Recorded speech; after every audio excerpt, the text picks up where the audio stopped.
থাকিস না, যা যা যা, দেরি হয়ে যাচ্ছে, যা। Bye mom, bye guys. Guys গরু বললো আপনাকে না। ইস গাইস, বাবা ঝড় গেল একটা। ঝড় বলে ঝড় একেবারে হুদু। এই সুভাষবাবু, হ্যাঁ? আপনি ওকে দুটো 100 টাকার নোট দিলেন কেন?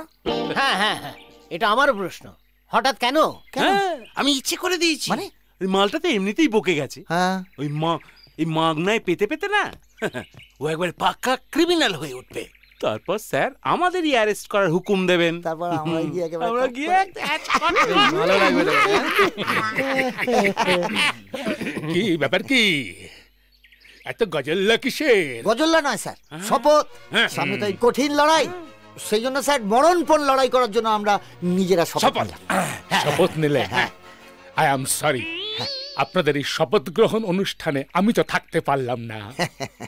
আসলে কি জানেন বিমান বাবু,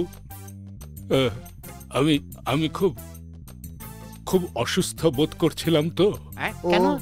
আসলে একটু বিশ্রাম নিচ্ছিলাম আমি, বুঝলেন? স্যার বলছি, আপনার খুব বেশি আঘাত লাগেনি তো? না, আঘাত তেমন আঘাত